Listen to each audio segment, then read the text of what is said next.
compartirles, como dice nuestro amigo Nando, una frase que ha marcado su identidad, compartirles un pensamiento.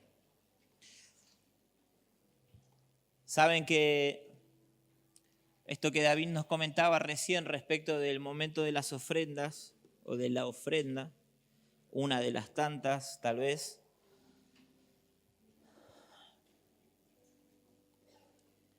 Hace unos días atrás conversaba con él y le comentaba algo que había entendido respecto a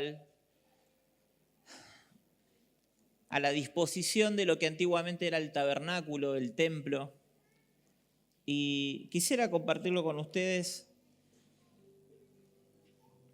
Como les dije, es un pensamiento en desarrollo, probablemente muy pobre y escaso aún, pero me resultó de alguna manera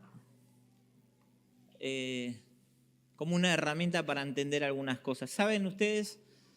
Tal vez la gente que está por primera vez quede un poco fuera de esto, los que tenés al lado y los que te invitaron, si es que venís por primera vez, segunda o tercera. Cuando termine la reunión vas a poder preguntarle de qué estaba hablando este joven, este chico, porque soy joven, ¿sí? ¿A qué se refería con lo que estaba hablando? Así que miralo, si sos nuevo, venís así poquito, al que te trajo, decirle, cuando termino quiero que me expliques de qué estaba hablando este muchacho. La disposición del tabernáculo, rápidamente y así muy, como quien diría, vuelo de pájaro, el Señor la había instruido de una manera muy particular. Es una de las, tal vez, figuras más estudiadas en las Escrituras y en el Antiguo, conocido como el Antiguo Testamento. Dice que el tabernáculo, el Señor le dio a Moisés las disposiciones, dice, como el que vio en la eternidad. Dice, hay un momento que dice, vas a hacer el tabernáculo conforme al modelo que yo te mostré y que viste en la eternidad. Entonces, este modelo que nosotros tenemos o que conocemos del tabernáculo no es algo que se le ocurrió espontáneamente, obviamente a Moisés y mucho menos al Señor. Pero todos sabemos que hoy nosotros no utilizamos esta figura como un lugar al que concurrir. Entendemos y sabemos que el sacrificio de animales cesó, dada la ofrenda expiatoria de Jesús, del Maestro, que cumplió en él todas las ofrendas para nuestro Dios y Padre, o la gran mayoría de ellas. ¿Por qué digo la gran mayoría? Para los que se quedan ahí regulando, porque hay parte de las ofrendas que nos corresponden pura y exclusivamente a nosotros. Y dice que el tabernáculo tenía esta disposición. La voy a hacer muy simple y muy rápida. Dice que estaba el atrio, como todos saben, o el patio, el lugar santo y el lugar santísimo. Y en el atrio dice que estaba, o en el patio del tabernáculo, estaba el altar donde se hacían los sacrificios y el llamado lavacro o la fuente de agua donde los sacerdotes se lavaban. Ese lugar era el lugar donde la gente presentaba su ofrenda, así fuera para ofrenda de paz, un holocausto, los diferentes tipos de ofrenda que existían. Ese era el lugar para ofrecerlas. Hasta ahí era el único lugar donde el pueblo, donde la gente podía acceder. El resto del lugar o de los espacios solamente le correspondía a los sacerdotes. La gente no podía entrar en el lugar santo, muchísimo menos tocar los utensilios de la casa o del tabernáculo, porque eran utensilios que estaban santificados, que estaban dedicados, y eso tenía un nivel de importancia como ustedes no se imaginan. No sé si ustedes en su casa tendrán algo que nadie puede tocar.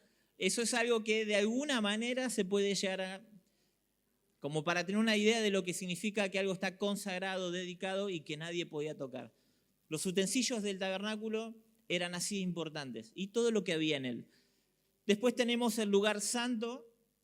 ¿Sí? En el lugar santo dice que solamente podían entrar los sacerdotes y los levitas. Era el lugar donde estaban los que se llamaban los panes de la proposición. ¿A cuánto les suena eso? Algunos sí, otros no. Acordate que si sos nuevo no entendés, el de al lado que te trajo te va a explicar de qué esto se trata. Los panes de la proposición, sabemos todos que representaba o simbolizaba al pueblo de Dios ofrecido como ofrenda para él. ¿sí? Dice que los panes se cambiaban en cada Shabbat, en cada día de descanso. Y era el pan que comían los sacerdotes, curiosamente. Además estaba ahí también el candelabro o la menorá de 7 brazos que representaba y representa a los 7 espíritus del Padre. Luego tenemos el lugar santísimo. Y en el lugar santísimo tenemos lo que todos conocen a través, y tan popularizada por Indiana Jones. A ver ¿qué había? ¿Qué fue a buscar Indiana Jones? El arca perdida. Como todos saben, gracias a esta película de Hollywood, porque si fuera por la Biblia tal vez nadie se enteraría, pero el arca del pacto está extraviada. No se sabe, o se cree, algunos creen que saben dónde está, pero el arca del pacto era ese lugar al que nadie podía acceder excepto el sumo sacerdote. Dentro de ese recinto muy pequeño solamente estaba el arca con los querubines arriba. Perdón, me estoy olvidando de algo muy importante. En el lugar santo, antes de entrar ahí todavía, había algo más. Estaba el incensario, dice. El incienso era como, ¿vieron alguna vez la iglesia católica que usa el cosito ese, el péndulo que va alargando humo? Eso es un incensario. Era lo que utilizaba el sacerdote. Cada vez que se presentaba a orar, figurativamente el incensario representaba las oraciones de las personas. Y luego, ahí sí, en el lugar santísimo, el arca del pacto. Algo que nosotros tenemos hoy, o no tenemos, justamente es esta estructura de un tabernáculo, de un templo, porque sabemos que, dada la obra del maestro, esta figura representativa de lo que Dios quiso trasladarle al pueblo, por lo menos hoy para nosotros no es que no importa o no es que no significa nada, pero no es un lugar que nos pueda garantizar que Dios está ahí. Porque fue lo que los profetas y fue lo que Pablo intentó explicar en sus cartas, que eso que era de alguna manera pasado era la sombra de lo que iba a venir. Y que todo ese recinto con un montón de lugares y espacios que los hombres y los sacerdotes habían guardado durante años, era solo una figura de lo que el Señor querría implantar o trasladar a los hombres muchísimos años después. Entonces, nosotros sabemos que no tenemos un tabernáculo con un atrio, con un lugar santo, un lugar santísimo, pero tenemos este recinto, este lugar al que nos convoca su nombre, y la razón por la que todos venimos acá, o la mayoría que estamos acá, venimos buscando algo del Señor. Y reflexionaba cuando había hace unos días atrás, y decía, hermano, ¿sabes qué? Mientras compartíamos otra cosa con los músicos, pensaba en esto. Nosotros ya no tenemos un lugar, porque estar dentro de un lugar no te garantiza que el Señor esté ahí, el que vos lo hemos dicho muchísimas veces. El estar en un lugar no te garantiza estar más cerca de Dios. El venir cada sábado a este lugar no te garantiza que Dios esté en tu corazón, y todo eso lo sabemos. Pero aún así, para nosotros sigue siendo representativo. De repente vemos que alguien no congrega 4 o 5 semanas y eso ya nos preocupa. Ya hay un descarriado, ya hay un hermano perdido. Porque todavía tenemos esta cuestión de relacionar los lugares, ¿sí?, con la presencia de Dios, con que Dios se establece en un lugar, cosa que en su totalidad tal vez no lo es del todo así. Porque claramente dice la Escritura que Él puso de su espíritu en cada uno de nosotros. ¿Cuál es el punto? El punto es que ya no tenemos lugares. Con la obra redentora del Maestro, dado que Él quiere poner su ley en nuestro corazón y su presencia habita en medio de nosotros, nosotros ya no tenemos lugares o espacios. Nosotros lo que tenemos hoy son momentos. Entonces, si pudiéramos hacer esta analogía entre el tabernáculo y nuestro propio cuerpo, porque dice que nuestro cuerpo es templo de su espíritu, se podría decir que en nuestra búsqueda tenemos ciertos momentos en los que podríamos decir que estamos presentándonos en el atrio como si fuéramos parte del pueblo a presentar nuestra ofrenda al Señor, al sacerdote, a nuestro sumo sacerdote, que es Yeshua, que es Jesús, que es el Señor, que dice que Él ministra delante del Padre.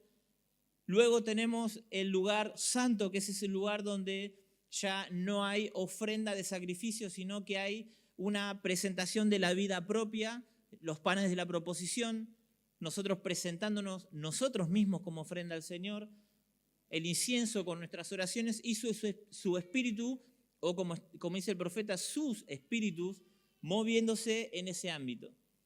Pero luego tenemos el lugar santísimo donde antiguamente se sabía que su presencia se manifestaba en ese lugar, que no lo hacía en ningún otro lugar del tabernáculo, no lo hacía ni siquiera en el atrio donde estaba el altar, no lo hacía en el lugar donde se ejecutaban los animales, donde derramaban sangre.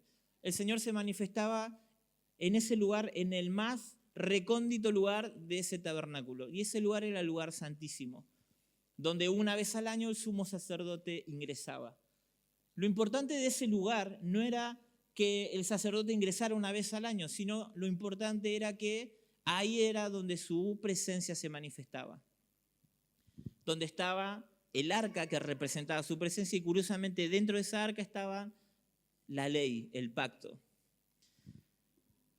Y ese tal vez sea el momento más importante para nosotros. Ya no un lugar, porque no lo vas a encontrar en ningún lugar de este recinto. No es que Ilumina tiene la congregación, el lugar santo y el lugar santísimo allá arriba de los baños. Lamentablemente no existe. Lo que intento decirte con esto es que hay momentos, y cuando nosotros nos presentamos delante del Señor, los que tienen un poco más de entendimiento de las Escrituras sabrán a lo que me refiero. Y hay momentos en los que nosotros tenemos que entender que hay personas que les cuesta acercarse más, que no conocen esta disposición y no saben ni siquiera cómo resolver sus cuestiones internas. Hay personas que ingresan directamente al lugar de su presencia porque tienen el ejercicio sacerdotal, porque son ministros, porque son sacerdotes.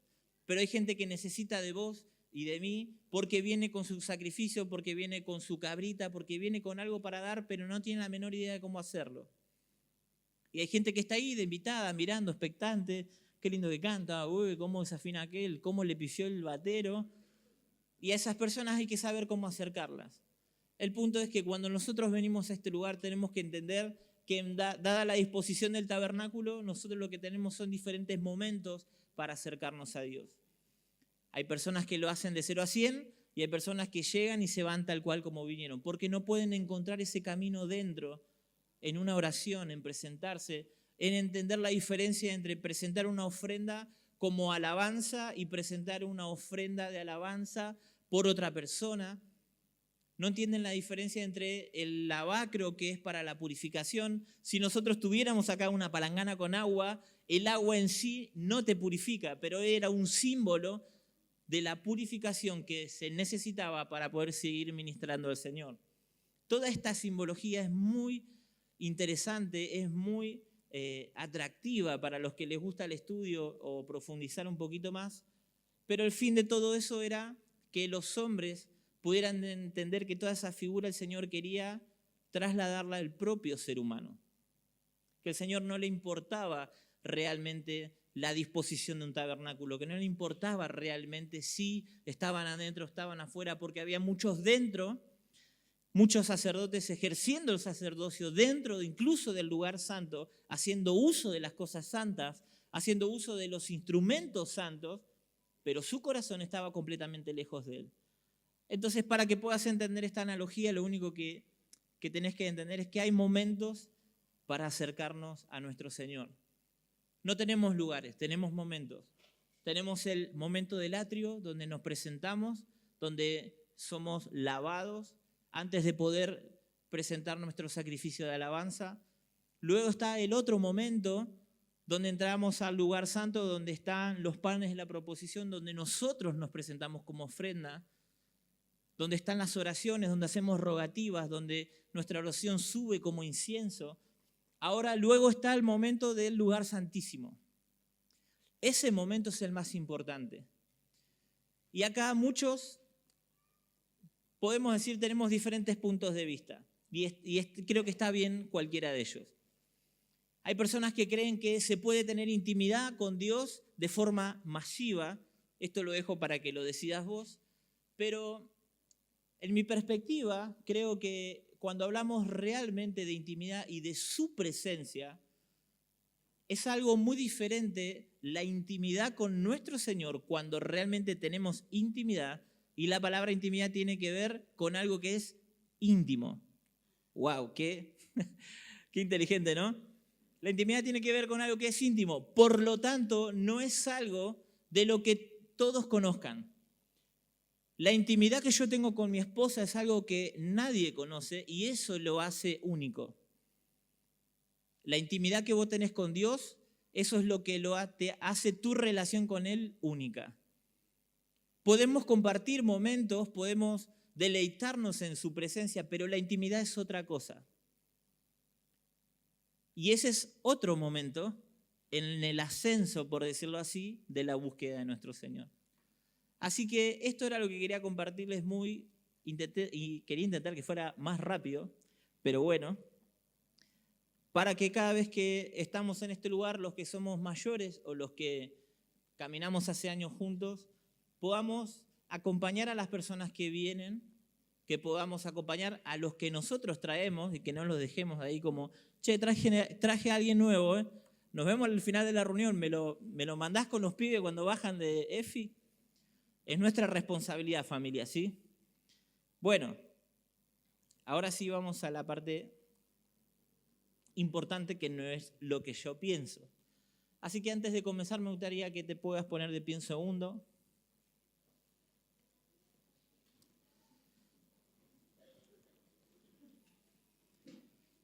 Recién tuvimos un momento muy lindo, espero que todos hayan podido entenderlo y disfrutarlo. Me gustaría que juntos podamos hacer una oración. Les prometo que me voy a esforzar por hoy ser concreto y hacerlo no tan extenso. Dale la mano al que tenés al lado, cerrá un segundo más tus ojos y vamos a orar un segundo. Estamos en días de fiesta, otra vez para los que saben y para los que no. Estamos en un camino de ascenso hacia un nuevo encuentro con nuestro Dios. Néstor, pero recién dijiste que el encuentro con Dios es una cuestión de momentos inside, adentro. Dice su palabra que Él hay momentos en los que está próximo, en los que Él está aún más cercano, y hacia ese momento estamos caminando. Saliendo de una festividad, de una fiesta que conmemora nuestra libertad y la libertad que el ungido, que Yeshua, que el Mesías, que Jesús trajo a esta tierra. Son días donde esa libertad para muchos se hizo tangible, se hizo palpable, para muchos otros solamente fue, bueno, voy a pegar un salto, bueno, voy a elevarme. Como sea que lo hayas vivido, me gustaría que podamos orar para que nuestras vidas no caigan de la misma forma que el pueblo de Israel lo hizo inmediatamente después de salir de ese Egipto que los tuvo cautivos durante tantos años. Y para que no te olvides, haz este ejercicio. Yo sé que Pesaj ya pasó hace unas 2 semanas, pero me gustaría que puedas recordar ahí por qué oraste en ese Pesaj, por qué oraste en esos días que te preparaste tanto, que limpiaste tu corazón, que quitaste la levadura. A ver si seguís caminando sobre esas palabras. Y comenzá a recordar, solo recordá. Señor, yo te pedí esto. Señor, yo te pedí ser libre de aquello. Señor, yo me preparé y limpié el interior de mi corazón como no lo había hecho otros años y me dispuse, Señor, a que tu marca otra vez esté sobre mí para que si la muerte viniera hoy pudiera pasar por alto, por ver la marca de tu sangre sobre mi vida. El pueblo de Israel tardó nada más y nada menos que 3 días. 3 días luego de una liberación que fue monumental, con manifestación del poder de Dios, con las plagas, con el mar abriéndose. Solo le tomó 3 días volver a dudar y a cuestionar el poder de su Dios que los había libertado. La pregunta para este momento es, ¿cómo estás viviendo y caminando en este desierto luego de la libertad? El pueblo de Israel en el primer momento que tuvo sed dice que se quejó. 3 días después, 3, y se les acabó la fe. Una fe que había sido incrementada, una fe que había sido completamente motivada por Dios y sus manifestaciones poderosas. 3 días le costó que todos esos milagros que ellos vieron se olvidaran. Así que antes de poder orar y poder recordar esa oración que hiciste antes de llegar a Pesaj o a esa Pascua, pensá si ese fuego, esa emoción, esa fuerza, eso que sentiste ese día, eso que sentiste que de repente cambió, si todavía lo estás sosteniendo. Si tus palabras fueron veraces, si tus promesas para con el Señor lo fueron. Cada vez que nos presentamos, siempre decimos, venimos y queremos recordar tus promesas. Yo lo necesito, todos los necesitamos. Que Él nos recuerde, que nos diga, que nos haga saber que nos ama, que tiene algo con nosotros, porque eso nos da valor, porque eso llena nuestro interior y nos hace sentir que hay alguien a quien realmente le interesamos y le importamos más allá de quienes seamos. Pero ¿sabes qué? Rara vez nosotros intentamos hacer el esfuerzo de recordar cuáles fueron nuestras promesas para con el Señor. Y podría apostar que probablemente en este Pesaj, si hay algo que vos hiciste, fue prometerle algo al Señor. Y por alguna razón, Él hoy me insta y me motiva a que juntos podamos hacer memoria de estas cosas. Así que donde estás, hacé memoria un segundo sobre las promesas que le hiciste, porque a veces nos presentamos de manera tan pretenciosa delante de Él diciendo, Señor, vos dijiste que me ibas a bendecir. Señor, vos dijiste que nada me iba a faltar. Señor, vos dijiste que me ibas a sanar. Señor, está escrito, y levantamos la Biblia como mostrándosela, como si no la conociera, recordándole con tal nivel de insolencia. Y Él con sus ojos de amor, de tanta misericordia, ni siquiera te recuerda la cantidad de promesas que vos hiciste y que hoy están por el suelo. Así que antes de continuar, me gustaría que juntos podamos hacer una oración. Y si entendiste todo esto que te dije, comenzá a hablar con Él. Y tengamos tal vez 5 minutos de intimidad y una conversación con nuestro Padre. Transparente, genuina, sencilla. Si no entendés cómo hacerlo, te ayudo un poquito. Señor, la verdad es que pasaron 15 días y ya olvidé lo que fue Pesaj. Y ya olvidé tu libertad para mí. Ya olvidé lo que dije, ya olvidé lo que prometí. La verdad es que me preparé tanto y te dije tantas cosas, inmerso en una euforia que me hace decir cosas de las que hoy veo que soy tan inconsistente, tan poco constante, que carezco de la motivación necesaria para llegar y para cumplir con eso que te prometí una y otra y otra y otra vez, año tras año. Un año más que te prometí, Señor, que si vos me sanabas yo iba a ser ese al que vos me llamaste a ser, pero iba a ser por elección propia. Y te iba a buscar cada mañana y me iba a levantar 1 hora antes de ir a trabajar. Y otra vez, el pueblo de Israel le tomó 3 días volver a errar. Señor, yo inmediatamente el siguiente día no pude hacer una simple oración. El Señor nos está demandando el cumplir nuestros votos. El Señor nos está demandando el cumplir nuestras palabras para con Él. Él está deseoso de bendecirnos. Que no te quede la menor duda. Él está deseoso de sanarte. Él está mucho más interesado que vos mismo, porque sus planes son mayores que los que vos tenés. Su amor por nosotros es tan grande que nosotros mismos no lo podemos concebir. Eso, quédate tranquilo. Sus promesas son verdad. Sus promesas son verdad. Pero hoy, familia, amigos, es un buen momento para recordar nuestras promesas para con Él. Y recordá. ¿No puedes orar? No importa, recordá. Decirle, Señor, cuántas cosas te prometí en todos estos años. Te pido la fuerza para poder sostener al menos una de todas ellas. Quiero poder honrarte con la veracidad de mis palabras,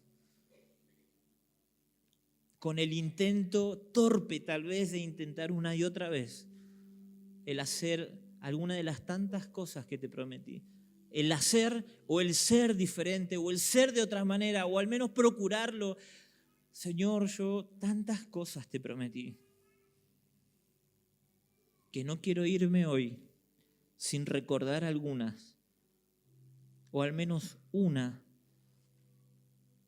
para que de acá a 7 días a la próxima reunión yo pueda venir con mis manos cargadas de una promesa creciendo, porque se está cumpliendo, porque lo estoy haciendo, porque lo estoy intentando, y esto como una de las mayores ofrendas para presentarte en tu altar, Señor.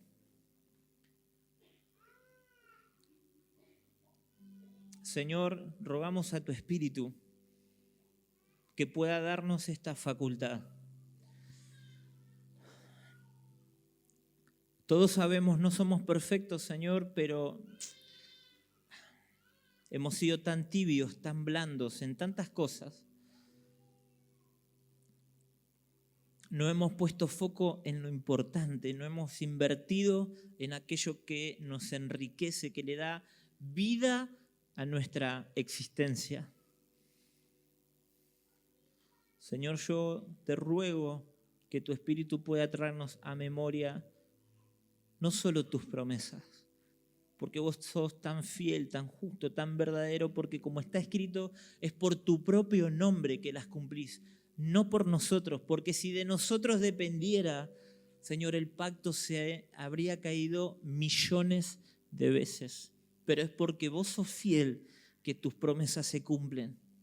Fiel a pesar de nosotros, fiel a pesar de nuestro incumplimiento constante, ni siquiera de lo que está escrito, de la ley, hablo de nuestras propias palabras.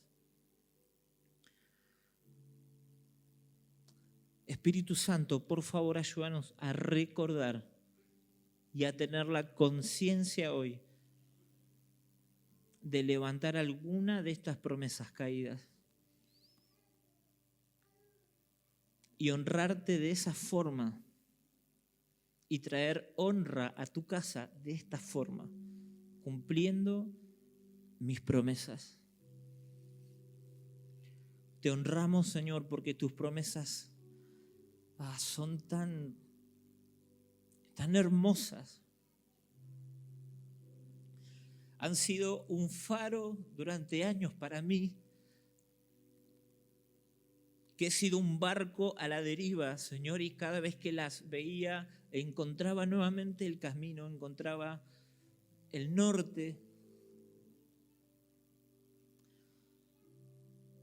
Han sido consuelos para mi vida.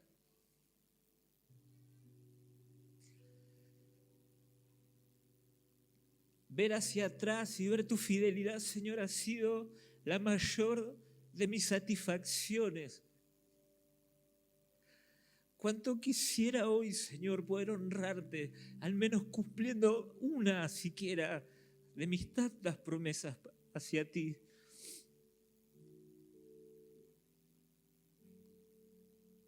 Señor, vos sos tan tan misericordioso, y hay tanto favor y hay tanta gracia en tu trono y delante tuyo que nos hace sentir como si no te debiéramos nada. No quiero poner cargas, Señor, sobre mis hermanos, tú lo sabes. Líbrame de poner cargas que yo mismo no puedo llevar, Señor, pero permítinos, por favor, honrarte con cumplir cada uno de nuestros votos delante tuyo que hemos hecho delante de tu presencia.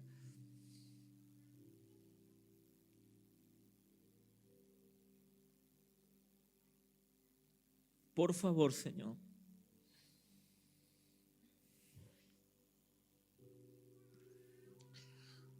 Si recordaste algo, te voy a pedir que tomes asiento y ahí donde estás que puedas tomar nota. Solo si lo recordaste, si el Espíritu Santo te permitió ver y recordar algo, si Él te permitió verlo hoy,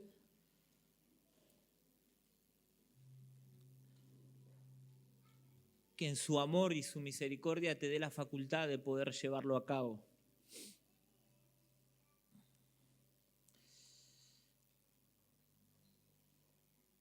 Bueno, ahora sí.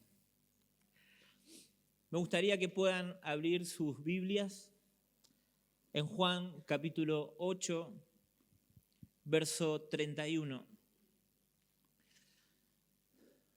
El capítulo 8 del Evangelio de Juan es uno de mis capítulos favoritos de los Evangelios, porque unos versículos antes relata una historia que viene de la tradición. ¿Sabían ustedes que esa historia, dado que no se encuentra en los manuscritos más antiguos, se cree que forma parte de la tradición de la iglesia, de esas historias que pasaban de boca en boca de cómo el Señor se manifestaba?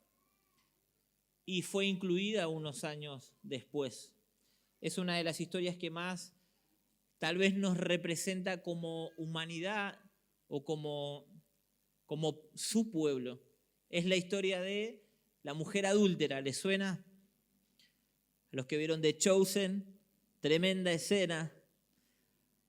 ¿Sí? Esa escena en que los llevan los sacerdotes, le llevan a esta mujer, dice que ellos se presentan y le dicen, maestro, mirá, ese maestro no era un maestro amoroso, afectivo, era un, che, vos que sos maestro, vení, mirá. Esa era la actitud de los sacerdotes que se presentaron delante del Señor. Y le dijeron, esta mujer fue hallada en el mismo acto, dice, de adulterio, en el mismo acto. Se ve que había algún sacerdote de aquel entonces muy pendiente de la vida de esta mujer y la encontró infraganti.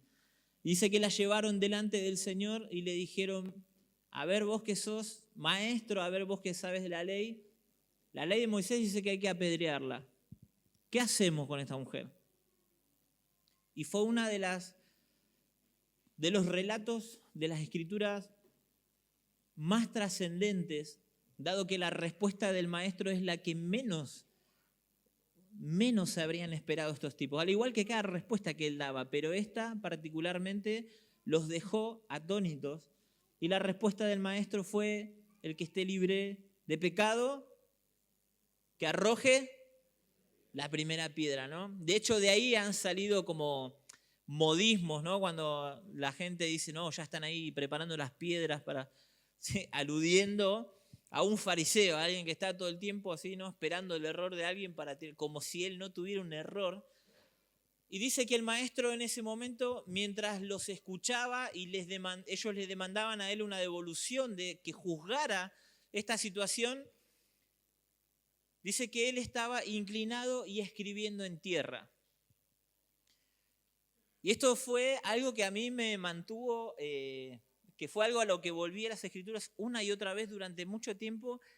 Y si bien la historia es y ya de por sí impactante, el tratar de entender qué sería lo que el Señor escribía en la tierra me resultaba, como alguien muy curioso, el tratar de saber qué estaba escribiendo el Señor ahí.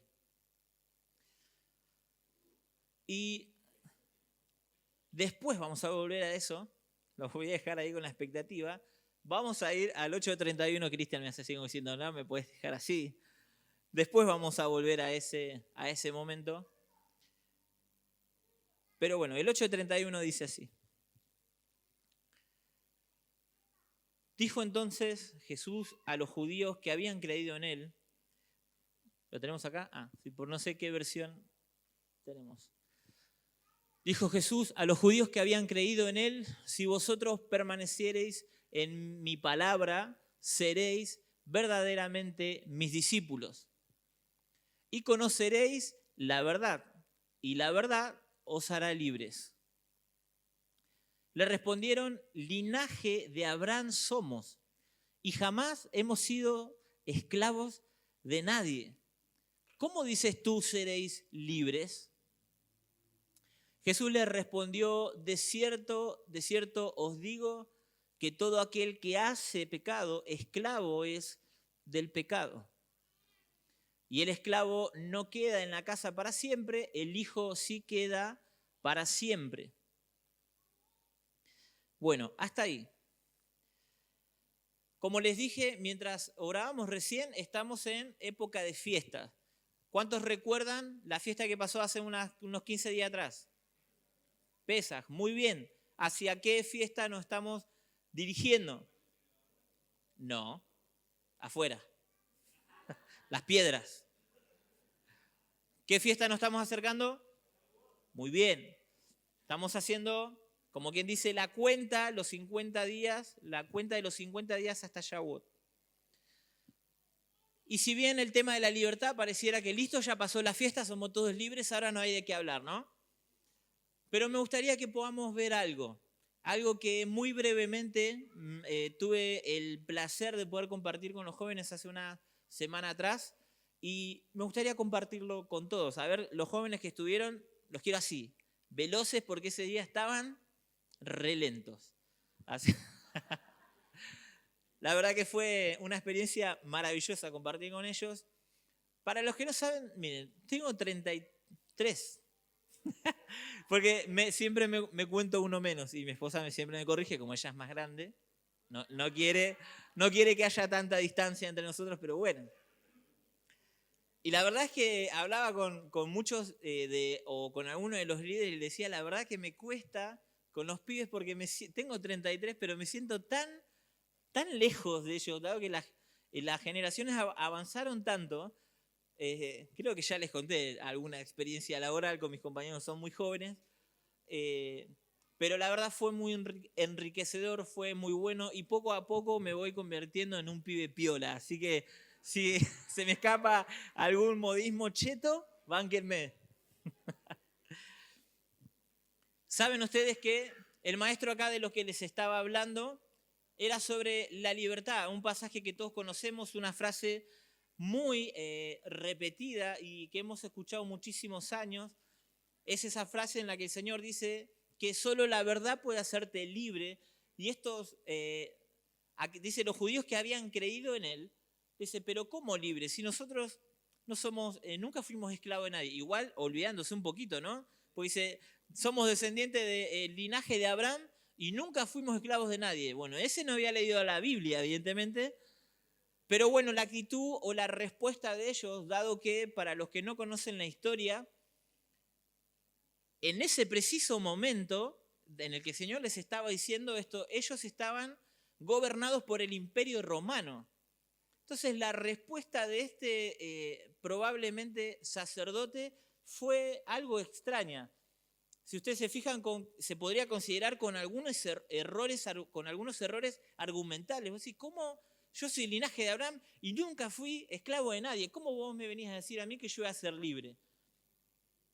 Primeramente, el pueblo de Israel había sido esclavo en Egipto muchísimos años y había sido profetizado desde que el Señor habla por primera vez con Abraham. Luego fueron el reino del norte por los asirios, el reino del sur por Babilonia, y después dice que en el periodo intertestamentario dice que aparecieron ahí, si no mal recuerdo, los griegos, y hubo todo ahí medio unas guerras, ¿sí? La guerra de los macabeos, algunos están ahí en tema. con el tema de armar la tesis, saben de lo que estoy hablando. Siempre fue un pueblo que se resistió tal vez a la esclavitud, pero no es que nunca habían sido esclavos. Y en ese preciso momento, la esclavitud que estaban viviendo de Roma no era la esclavitud en Egipto, pero era también un tipo moderno de esclavitud. Y de eso es de lo que quería hablar. Mirá las vueltas que di para, ¿no? De eso es lo que me gustaría que podamos hablar. Fíjense que a lo largo de toda la historia de la humanidad, no solamente del pueblo de Israel, la esclavitud fue evolucionando. Ustedes saben que antiguamente, no que no suceda al día de hoy, porque los diferentes tipos de esclavitud siguen aconteciendo en simultáneo en todos lados o en diferentes partes del mundo, pero en términos generales las civilizaciones iban civilizándose, ¿no? Y iban como renovando o actualizando algunas de las cuestiones que ellos hacían respecto de la esclavitud. Y en la antigüedad, la esclavitud o el modelo de esclavitud era por la fuerza. Fue de la manera en la que el pueblo de Dios fue sometido en Egipto. Si bien ellos entraron siendo una familia, fueron multiplicándose y dice que cuando murió José, olvidaron su nombre y el de su casa y de sus padres y comenzaron a oprimirlos, dice el pueblo de Israel estando en la tierra de Egipto. Ese tipo de esclavitud fue de las primeras que el ser humano implementó. Dice que de repente venía, no sé, de otra comunidad, no me sale la palabra, de otra aldea, y de repente esa aldea tenía más hombres que la tuya, y esos tipos venían y por la fuerza tomaban todas tus cosas, te prendían fuego todo, se llevaban a tus hijos y a los hombres para que trabajen a la fuerza, no a punta de pistola, porque no existían las pistolas, pero sí a punta de lanza, me imagino, que hicieran todo lo que ellos querían. Entonces, ese modelo de esclavitud era un modelo que era a través de la fuerza y de la opresión física pura y exclusivamente. ¿Me siguen hasta ahí? ¿Sí? ¿Están de acuerdo conmigo? ¿Alguno ha viajado al pasado y vio otra cosa diferente? Entonces estamos en la misma, en sintonía. Pero luego, muchos años después, a medida que los reinos iban creciendo, se dieron cuenta de algo que fue muy inteligente, y es que no tenía sentido conquistar una ciudad o un pueblo, destruirlo todo y después tener que volver a reconstruirlo. Fíjense qué pensamiento inteligente. O sea, claro, yo quiero expandir mis dominios, quiero expandir mi imperio y voy a invadir el país o la nación que esté vecina. Me voy a extender, pero voy a quemarles todos, los voy a matar a todos y me voy a quedar con el territorio.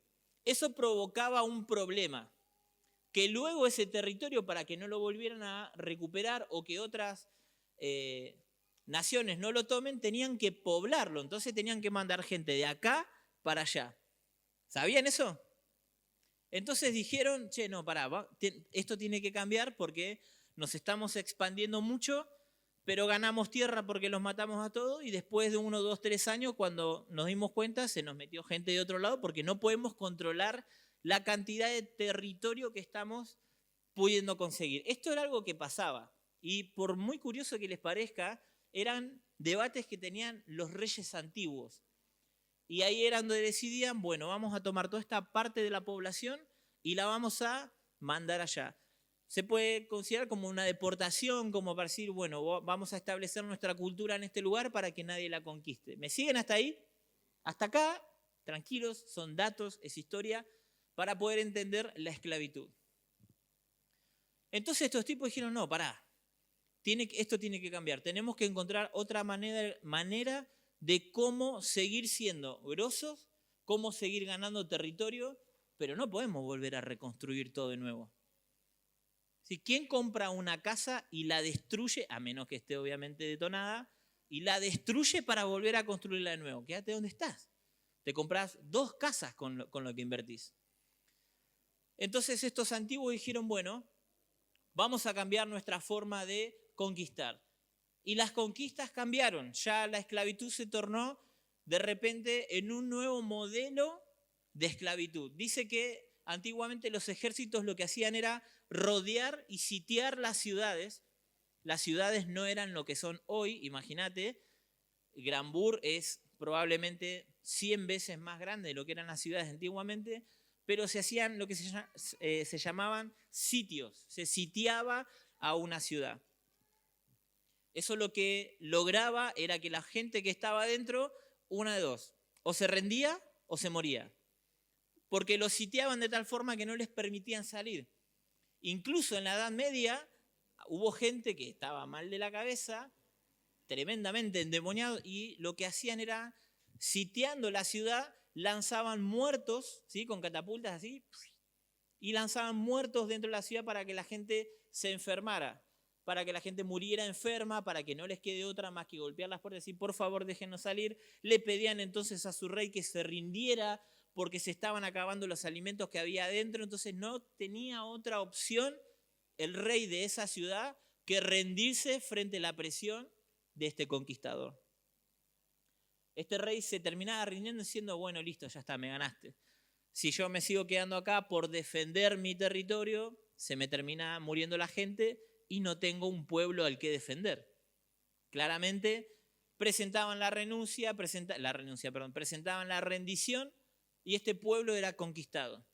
Pero esto tenía una particularidad, porque dice no solamente que se rendían, sino que listo, vamos a hacer un contrato, de ahora en más, esta porción de territorio me pertenece, le pertenece al rey de, no vamos a mencionar a ninguno, al rey X, y vos de por vida vas a tener que pagar un tributo al rey.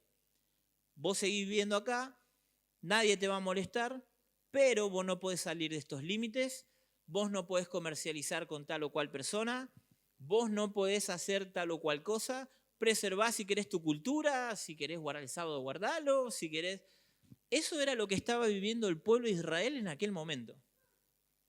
En la época en la que el Señor caminó sobre esta tierra, Israel había sido conquistada por los romanos. Y los romanos, al igual que los griegos, dice que Roma conquistó a Grecia, pero que culturalmente los griegos conquistaron al pueblo romano. Y eran personas que les interesaba mucho y les gustaba mucho conocer diferentes culturas y cómo cada pueblo servía a sus diferentes dioses. Entonces ellos no tenían problema. Vos querés creer en Buda, está todo bien, mientras me pague los impuestos y reconozcas al rey o al emperador de Roma, está todo bien. Y solo para asegurarme voy a mandar una autoridad ahí, la voy a poner, que va a estar al lado de tus autoridades. Eso era lo que pasaba. El procurador romano era una especie de espía del imperio que estaba ahí junto con gran parte del ejército que veía que la cosa no se vaya de control. Y particularmente con los judíos, porque eran un pueblo revoltoso, que no les gustaba la esclavitud. De ahí vienen los celotes. Nota de color, no importa. Pero así era como estaban viviendo en aquel entonces. Esa era como la evolución de la esclavitud. Primero por la fuerza, luego un poco más sofisticado, y de repente los pueblos eran esclavos de otras naciones, pero a través de contratos, de convenios. Claramente iban a la guerra donde veían que perdían, se peleaban, morían unos cuantos soldados. Listo, me rindo, ahora en más pertenecemos a tal imperio. Ya las ciudades no se destruían, ya la gente no moría innecesariamente, pero de repente ya pertenecemos a un rey que no elegimos, que no deseamos tener, pero era una especie de esclavitud moderna para aquel entonces. Esto todavía, familia, sigue sucediendo alrededor del mundo. Como les dije, la esclavitud en sus diferentes formas todavía existe. Hay gente que es esclava en contra de su propia voluntad, por la fuerza, hay tráfico de seres humanos, pero en términos generales la civilización fue evolucionando así. Pero ya hacia nuestros días, en lo que se puede llamar la era moderna, y más específicamente hablando, la era tecnológica, y acá es donde los chicos tienen que prestarme atención. Tenemos el primer tipo de esclavitud, el segundo, un poco más avanzado, donde las naciones conquistaban a otras, donde no mataban a todos, donde no destruían las ciudades. Pero hoy, familia, existe un nuevo tipo de esclavitud. Y ese nuevo o último modelo de esclavitud es el modelo de esclavitud menos incómodo que existió. Porque el primero, imagínate que venga alguien acá armado, que claramente acá nadie porta ningún tipo de arma, y de repente entra un tipo como Pelu, así enorme, armado, y que te dice, vos, te pone un arma en la cabeza y te dice, vos venís y me vas a lavar el auto todos los días a las 9 de la noche porque te voy a hacer un colador de la cantidad de tiros que te voy a meter. No, su auto hay que lavar. Ah, claro, tenés tu auto limpio. Igual, lo vas a lavar y quiero que le vas a gastar la cera de tanto que lo vas a limpiar. Siempre hay un retobado dispuesto a morir, y creo que podría señalarlos porque los conozco y sé quién de ustedes moriría antes de algo así, pero en términos generales la gente tiene miedo y prefiere preservar su existencia porque no es vida, pero prefiere existir antes que morir. Aunque no vive, porque vive bajo la opresión de alguien que lo está apuntando con un arma, pero eso no sucedería. Imagínense que siempre alguien se retobaría, ¿no? Pero ese era un tipo de esclavitud que producía mucho miedo, mucha inseguridad. La gente vivía preparada incluso para eso. Los hombres de las comunidades se preparaban para el día que la nación vecina se le chifle un tornillo y sabían que si hereda tal rey, este rey sabemos que le encanta la violencia y nos va a venir a buscar. La historia está llena de esos casos. Luego, cuando la esclavitud evoluciona al tipo de sometimiento un poco más político, menos destructivo, ya no era tan incómodo. Decís, bueno, la verdad que con los que nos gobiernan, mira, el territorio es tan grande, el presidente no tiene la menor idea de quién soy yo. La verdad que, ¿en qué me cambia a mí? ¿Vieron esa gente que piensa así? Pero bueno, viste que las decisiones con el Fondo Monetario, viste los pactos con otros países, la verdad que yo vivo acá en Granbur, yo tengo un pato, viste, que esa gente que para ellos nada llega a afectarlos, que están completamente abstraídos de una realidad. Obviamente las decisiones de la política internacional no te afectan en lo inmediato, como el pueblo de Israel cuando fue cautivo en Babilonia. Tal vez no te afecta en lo inmediato porque nadie viene a apuntarte con un arma, nadie viene a obligarte a que limpies su auto, pero de repente vivís en un suelo que antiguamente era el suelo argentino y de repente hay una regulación porque viene el procurador de otro país a decir, bueno, como ustedes ahora están bajo nuestra ala y nos pagan tributo a nosotros, ustedes no pueden cantar más el himno. Y el himno que van a cantar va a ser, no sé, el que se le ocurra. El himno del país que te está gobernando. No quiero decir ningún país para no eludir a nada en particular, pero de repente viene y te dice, iba a decir la marcha peronista, pero nada que ver. Pero imagínense que nos imponen un himno distinto. Si yo le dijera ahora, pónganse pie y canten el himno de Chile. Acá clávamela, mirá, acá. Y de esas que se abren y que me explote la cabeza, no voy a cantar el himno de otra nación.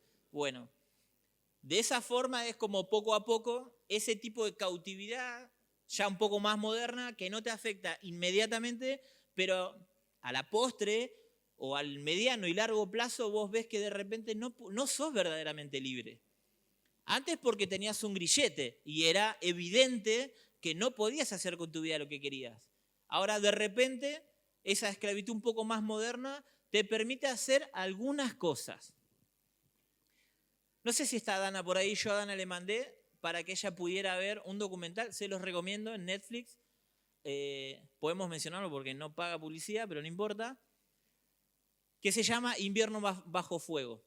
Si ustedes quieren entender por qué está pasando lo que está pasando entre Rusia y Ucrania, que sé que a muchos les recontrainteresa, vean ese documental, se llama Invierno bajo fuego y van a entender por qué Rusia invadió Ucrania, o al menos en términos políticos. Básicamente lo que pasó ahí fue justamente esto de lo que estamos hablando, un tipo de esclavitud moderna. donde sus gobernantes se resistían a ingresar a la Unión Europea. Yo sé que no les importa, pero está bueno. Se resistían a entrar a los acuerdos desde la Unión Europea. Geográficamente, para que se ubiquen, Ucrania está entre toda Europa y entre Rusia. Es el país que está en el medio, en un sándwich, el peor sándwich de la vida, porque tenés a los rusos arriba y a la Unión Europea abajo, y ellos querían hacer acuerdos comerciales con la Unión Europea para que sus jóvenes y toda la industria pudiera hacer negocios, para que la economía pudiera ser un poco más fluida. Para que me entiendan, es más o menos lo que sería acá como el Mercosur. El Mercosur como que hasta ahora no entendemos bien qué logramos, pero hay acuerdos entre países que te permite comerciar libremente. Justamente por esto nosotros podemos pasar sin ningún tipo de problemas de Argentina a Paraguay, de Argentina a Uruguay, de Argentina a Brasil. Esto era lo que de alguna manera iba a beneficiar a Ucrania en aquel entonces, pero el gobierno se resistió. Y saben que los que pudieron realmente ver cómo eso los afectaba, la mayoría de la gente no entendía por qué eso era un problema o por qué no lo era. Los que sí lo entendieron fueron los jóvenes. Escúchenme, los jóvenes, ¿dónde están los jóvenes? ¿Dónde están los menores de 34? Sí. Los que entendieron por qué eso era un problema fueron los jóvenes, los que estaban en la secundaria y los que estaban en la universidad. Curiosamente, gente que estaba proyectando su futuro, que estaba proyectándose, preparándose, y ellos veían que eso era un beneficio, primero para la economía del país y segundo para el desarrollo del área intelectual de una nación, que eran ellos. Entonces, cuando vieron que el gobierno dijo no vamos a hacer convenios con la Unión Europea, se pudrió todo. Estos pibes salieron a la calle, estuvieron, escuchen bien, 90 días instalados en una plaza. Esto pasó en el 2014, chicos. No les estoy hablando de algo que pasó hace 40 años atrás. Esto pasó en el 2014. Yo tenía un año de casado, ni enterado de que estaba pasando esto. De verdad, estaba de luna de miel, se pueden imaginar, muchísimo menos. Pero esto pasó en nuestros días. Bueno, 10 años, tampoco es. Y estos jóvenes se instalaron 90 días en una plaza y se armó literalmente una guerra entre los jóvenes de una nación y el Estado. Murieron 150 personas aproximadamente. Hoy, en plena era moderna, en pleno siglo XXI, todo el mundo, y de verdad se los recomiendo, véanlo, porque las filmaciones que hay son de los teléfonos celulares de los pibes que estaban ahí, filmando cómo el Estado había mandado francotiradores a matar gente. Jóvenes, pibes que no tenían ni 25 años. Así de crudo y así de real pasó del otro lado del mundo hace 10 años atrás. Y eso detona en el conflicto que tuvimos hace unos años, que Rusia invade Ucrania. Todo esto para darles un ejemplo de cómo las fuerzas políticas también generan un tipo de esclavitud. Pero pasado todo esto, tenemos la peor de las esclavitudes. Fíjense que lo que pasó en Ucrania, como les dije, hubo gente que se dio cuenta que eso los iba a afectar en el futuro. Si yo te dijera hoy, ¿estás dispuesto a rebelarte en contra de algo que te va a afectar de acá a 20 años? ¿Qué me dirías? ¿Sí o no? ¿Sí o no? Obviamente, la respuesta es obvia, porque si esto me afecta acá a 20 años, yo ya me retobo en contra de eso. Pero ¿sabes qué? Hay miles de cosas que nosotros tenemos que nos pueden afectar en el futuro y sin embargo al día de hoy las seguimos haciendo o consumiendo. Por ejemplo, la sal, el azúcar y hablando de algo tan básico y elemental como la alimentación. ¿Quién no sabe que la sal va a producir hipertensión? ¿Quién se está enterando de eso ahora? ¿Cuántos ya lo sabían? ¿Y que el azúcar produce diabetes? ¿Quién no lo sabía? ¿No sabías que produce diabetes? Bueno, el exceso de azúcar puede producir diabetes. Fíjense que son cosas que potencialmente nos van a afectar en un futuro, pero sin embargo las seguimos consumiendo. Hay una paradoja que se habla en el mundo de la medicina, es cómo puede ser que un médico fume. Hay médicos que fuman, hay médicos que se drogan, hay gente especializada en áreas de salud que comete exactamente los mismos errores que después trata a pacientes. ¿Cómo? Es diabetólogos con diabetes, claramente. Pero fíjense que el ser humano tiene esta particularidad, que mientras que no me afecta directamente y de forma inmediata, bueno, cuando llegue el momento vamos a ver. Cuando llegue el momento dejaré tal cosa. Cuando esto me afecte, cuando realmente sea palpable que me está afectando, bueno, ahí voy a ver qué hago. Claro, cuando reconocemos las cosas malas, todos decimos, no, yo de eso me voy a cuidar, no, eso no me va a pasar. Pero cuando revisamos nuestro estilo de vida, vemos que nada de todo eso te está garantizando que el día de mañana no lo vas a tener. No, pero yo era un montón, yo le digo, Señor, que me guarde todo eso. Claro, salís de acá y te clavás todos los sábados una hamburguesa al McDonald's y el Señor te guarda, pero, ¿viste? Es como que está peleando tu mala conducta alimenticia con la mano del Señor. Hay ahí como una contradicción, ¿o no? Queremos que el Señor nos bendiga cosas contra las que nosotros después voluntariamente vamos en contra de eso. Pero bueno, ese no es el punto, solamente para reflexionar. Llegados a hoy tenemos, por último, la esclavitud moderna. Y la esclavitud moderna es la menos incómoda. ¿Sabes por qué? Porque no digo genios porque los admire, porque la verdad que esta clase de gente no es digna de admirar, pero sí detrás de estos tipos hay realmente genios que han trabajado y que han logrado decodificar la mente del ser humano. La tuya, la mía, la de nuestros hijos. Ellos entienden cómo funciona nuestra cabeza. Todos escucharon hablar de las redes sociales, todos escucharon hablar de los algoritmos. Netflix te conoce más que tu propia esposa, ¿sabías? Sí, de verdad, no es un chiste. Tu Instagram te conoce muy probablemente mucho más que tu propia esposa o esposo. Tu Twitter, para los que todavía usan esa cloaca, los conocen muchísimo más que tu mamá, tu papá, tu hermano y tu mejor amigo. ¿Y por qué hablo de esto? Porque la esclavitud moderna está enfocada hoy y las armas de la esclavitud moderna hoy son justamente todo este tipo de instrumentos o de aplicaciones, redes sociales, como puede ser mismo Netflix, porque el tipo de esclavitud que se descubrió que se puede tener la gente completamente presa y que logre que haga lo que las grandes corporaciones quieren, dándoles algo que a nosotros no nos produce ninguna molestia, dándonos placer, la dopamina. Saben que todo el mundo habla de la dopamina. Eso es el nuevo tipo de esclavitud moderna. Ya no te ponen un grillete, ya tal vez no te impiden salir de un país, tal vez no tenés que pagarle tributo a nadie más que los impuestos que pagás al Estado. Che, pero ¿por qué esclavitud? Si yo elijo qué ver, yo entro a Netflix y tengo un catálogo de 5.000 películas para ver, yo no soy esclavo. ¿Ok? Ah, pero yo elegí instalarme esta aplicación. Bueno, no, pero yo elegí esto, pero yo elegí el otro.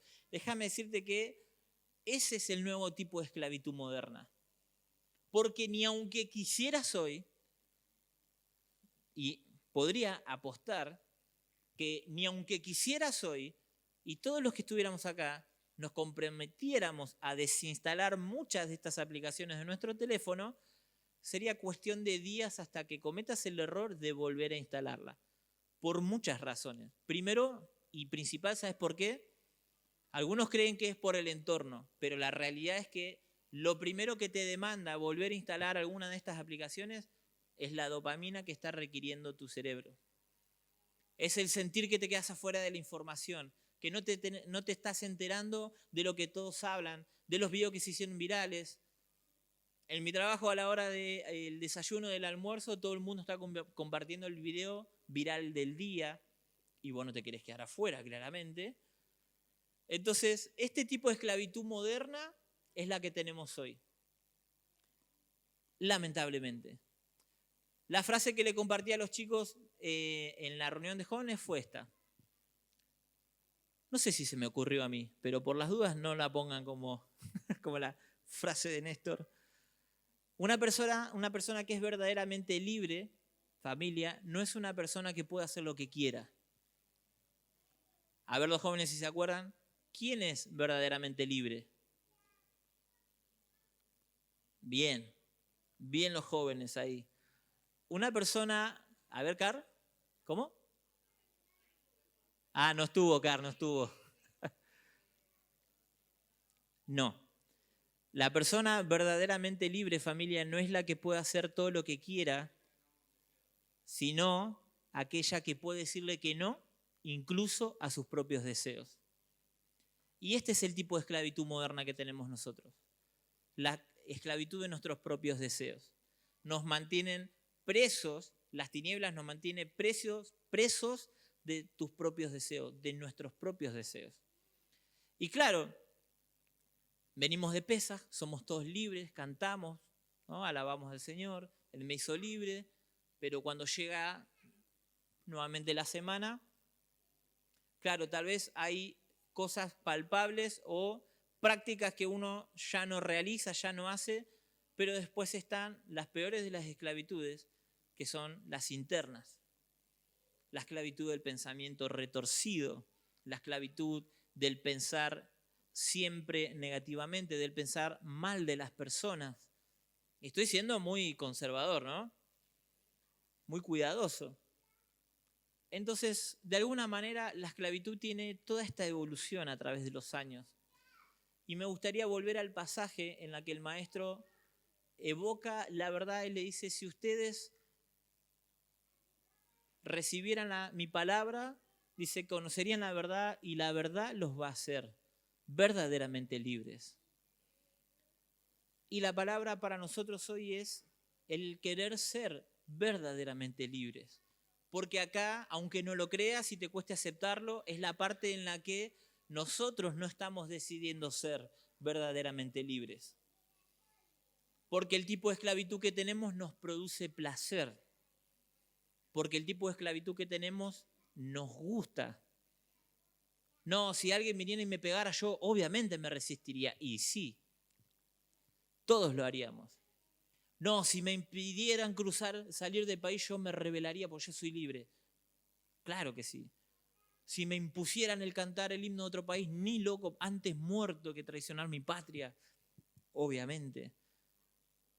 Pero si te podés dar cuenta que sos esclavo de otras cosas que te producen placer, ahí es donde la cosa se vuelve difícil de lograr. ¿Qué es lo que quiero lograr con esto? ¿Que aprendas de historia? No.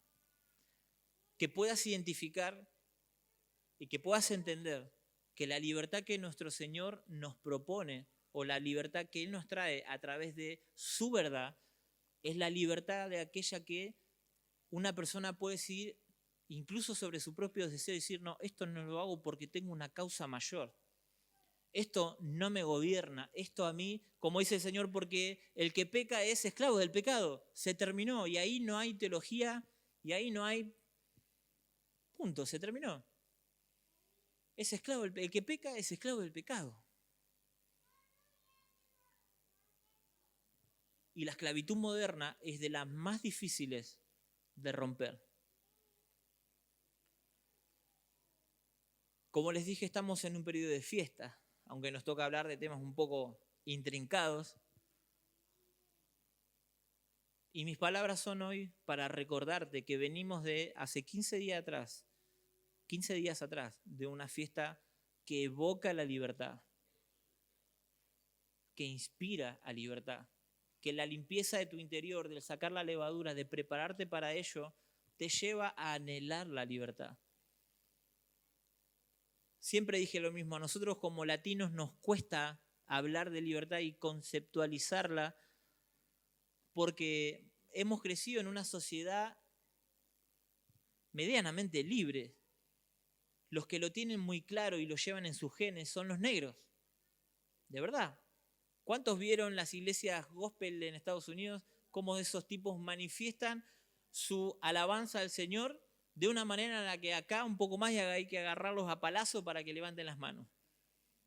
Esa gente experimenta la libertad de una manera que no la experimentamos nosotros, porque ellos vienen de haber sido literalmente esclavos que morían en barcos siendo trasladados desde África hacia América.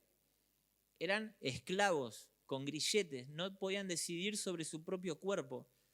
El día que hubo un hombre, se llamó Martin Luther King, que peleó de forma pacífica por la libertad de estos hombres en contra del racismo, ellos conocieron un nuevo tipo de libertad y la manifiestan hasta el día de hoy con una expresión que el latino generalmente no tiene, porque no conoce lo que es realmente la esclavitud. Pero sí podemos hablar de la esclavitud tecnológica, de la esclavitud de nuestros deseos. Y de eso también el Señor quiere hacernos libres. Así que para terminar, me gustaría que puedas ponerte de pie.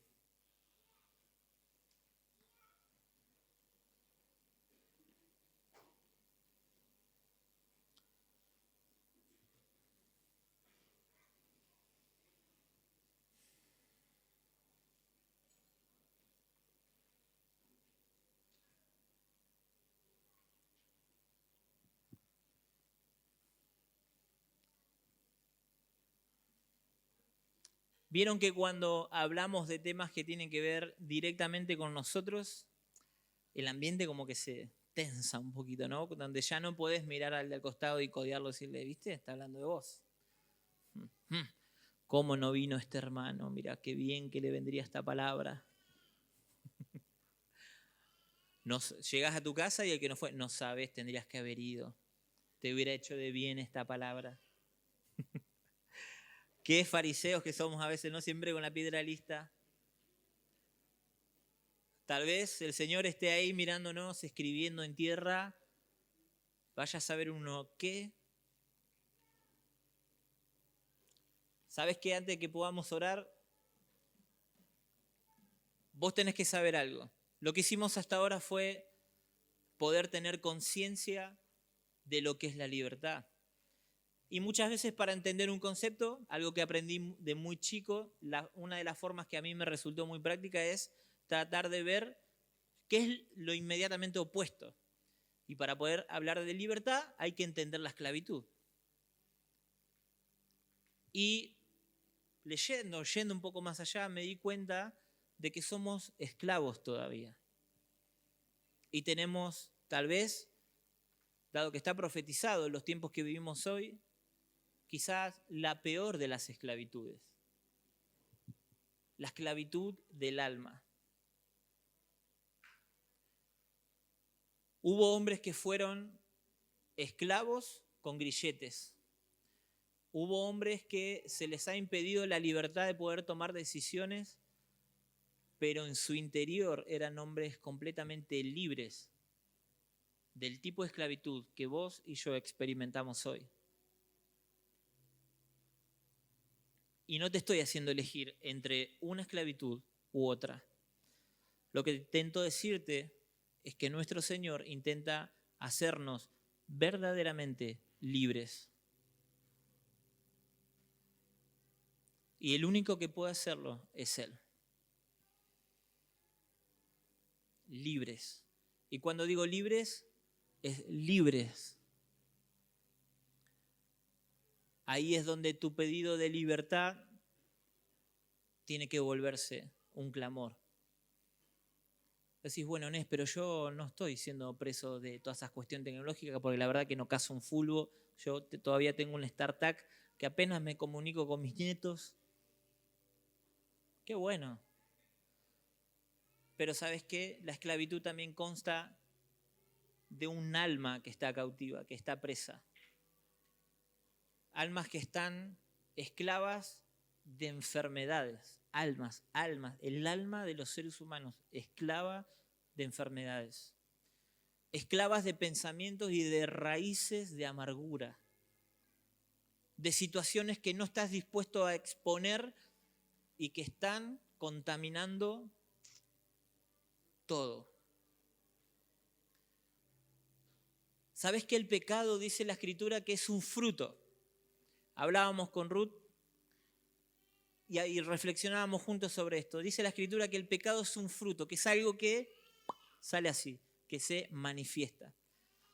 Y dado que el Señor nos compara a nosotros con árboles, ¿sí? Porque somos a veces tan necios que no podemos hablar de nosotros mismos, sino que el Señor nos tiene que hacer un dibujito de un árbol que dice, bueno, ¿ves ese arbolito? Ese sos vos. Y te tengo que hablar de un árbol porque si te hablo de vos te haces el gil. Mira, ese arbolito es un árbol de manzanas. Y el árbol de manzana que da como fruto manzanas. Y de repente en ese árbol apareció un fruto indebido. Si mal no recuerdo, Isaías capítulo 11, no, Jeremías 11, si mal no recuerdo, habla algo de esto. Pero dice que si de repente en ese árbol surge un fruto indebido y nosotros queremos atacar el fruto porque el fruto no corresponde, estamos cometiendo un error. Porque el fruto o ese pecado que brota, si yo quiero cortarlo porque no lo tolero, porque cómo vas a cometer ese error, porque el pecado, y esto y aquello, y de repente va a salir por otro lado. Y tratando de eliminarlo voy a querer cortar no solamente el fruto, sino ahora también la rama. Y bueno, lo eliminé. 2 o 3 meses después, el fruto vuelve a salir y bueno, te voy a tener que cortar la mitad del tronco porque la verdad para que eso no salga más, va a ser cuestión de tiempo hasta que de ese árbol vuelva a brotar ese fruto. Porque el fruto de la carne es el pecado. El punto es que para atacar eso que no vuelva a salir, no se ataca el fruto. Y los que saben de plantas, básicamente hablando, todos sabemos que los frutos son el producto de lo que ese árbol se alimenta, de las raíces. De algún lugar viene. Hay personas que el Señor los proveyó, como dice ese pasaje de Jeremías, dice que Él plantó una viña, que limpió la tierra, que sacó los escombros, le puso un vallado, puso una torre. El mismo Señor diciendo, yo te di todo, hice todo lo que tenía que hacer para guardarte y metí mi mano esperando fruto, dice, y he aquí uvas silvestres. Eso dice, la traducción original dice que es uvas venenosas, frutillas venenosas o algo así. Dice que el Señor preparó una huerta y le dio todo el cuidado posible, hizo todo lo que había que hacer y aún así cuando metió su mano dice, y aquí uvas silvestres o frutos silvestres. ¿De dónde? ¿De dónde viene eso? ¿Sabes qué? Eso viene de la esclavitud interna. Ese fruto de pecado que nadie lo puede ver y que nadie puede preverlo, ¿sabes de dónde viene? De la esclavitud del alma. Pues, ¿cómo puede ser si yo venía bien, me venía portando bien, venía haciendo las cosas bien y de repente, pum, otra vez lejos, frío, enojado, molesto, hablando mal de todos, pensando mal, teniendo opinión para todo y curiosamente todo está mal. Decís, ¿de dónde? Si yo venía bien. De la raíz de un alma esclava. Pues decís, bueno, pero yo no cometo esos pecados que cometen los pibes, ¿viste? Porque soy los pibes. No, porque los pibes miran cosas que no deben. Los pibes. No, ¿viste? Porque allá esto, aquello. No, yo soy libre. No, yo estas cosas ya no las practico. Yo ya no hago aquello. Ok. ¿Sabes qué? La libertad y la verdad van escarbando cada vez más en el interior. Y si no entendés por qué de repente se manifiestan frutos de pecado en vos, muy probablemente haya un alma esclava y un alma enferma, un alma esclava de enfermedad misma, que da como fruto muy probablemente el mismo enfermedad. Y de eso también el Señor quiere hacernos libres. Me gustaría leerte un pasaje antes que podamos orar. Jeremías capítulo 17, versículo 12. El versículo 13 responde la incógnita de lo que hablamos hoy al principio. ¿Qué escribía el Señor en la tierra? Jeremías 12, 17 dice: trono de gloria, excelso desde el principio, es el lugar de nuestro santuario. Oh Señor, esperanza de Israel, todos los que te dejan serán avergonzados, y los que se apartan de mí serán escritos en el polvo, porque dejaron al Señor manantial de aguas vivas. Probablemente lo que el maestro escribía en la tierra mientras la acusaban a esta mujer era el nombre de estos acusadores. Presos de no poder entender, esclavos de una moralidad que no contemplaba el amor y el objetivo de la ley, que era traer sanidad a las personas, que era mantener un resguardo a su pueblo. Pero el versículo 14 dice: y esta espero que hoy pueda ser nuestra oración. Sáname, oh Señor, y seré sano. Sálvame y seré salvo, porque tú eres mi alabanza. He aquí que ellos me dicen: ¿dónde está la palabra del Señor? Que se cumpla ahora. Mas yo no he ido en pos de ti para incitarte a su castigo, ni deseé día de calamidad. Señor, tú lo sabes. Lo que de mi boca ha salido fue en tu presencia. No me seas tú por espanto, pues mi refugio eres tú en el día malo. Este pasaje de Jeremías, aunque es un libro profético increíble, tiene la estructura de un salmo. ¿Sabías? Te lo recomiendo para que lo leas en tu casa. Y dado que estamos en contexto de fiesta y como te dije, la palabra de hoy es ser verdaderamente libres. Muchas veces nosotros no sabemos de qué manera hacerlo. Y esta es una oración que me gustaría que podamos hacer juntos. ¿Sabes qué? Una última cosa. Ya dije, parezco los chalchaleros, ¿no? No se despide más. La escritura dice, creo que a partir de Génesis capítulo 6, que los hombres habían empezado a invocar el nombre de Dios. Y sabes que la palabra invocar tiene un significado muy importante. Invocar no es solamente hacer una oración.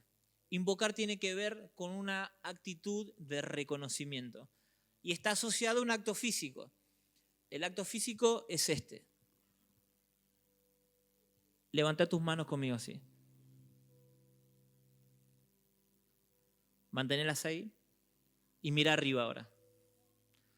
Dice que invocar a Dios significa reconocer que si hay algo que hacer, yo no puedo hacerlo y que necesito que algo que sea sobrenatural intervenga y lo haga, porque no está al alcance de mí como ser humano transformar algo. Y cuando se trata de libertad, es cuando nosotros tenemos que invocar el nombre de Dios. Así que ahí donde estás, con tus manos levantadas, levantalo lo más alto que puedas y comienza esta oración y decirle: Señor, si vos me haces libre, voy a ser verdaderamente libre.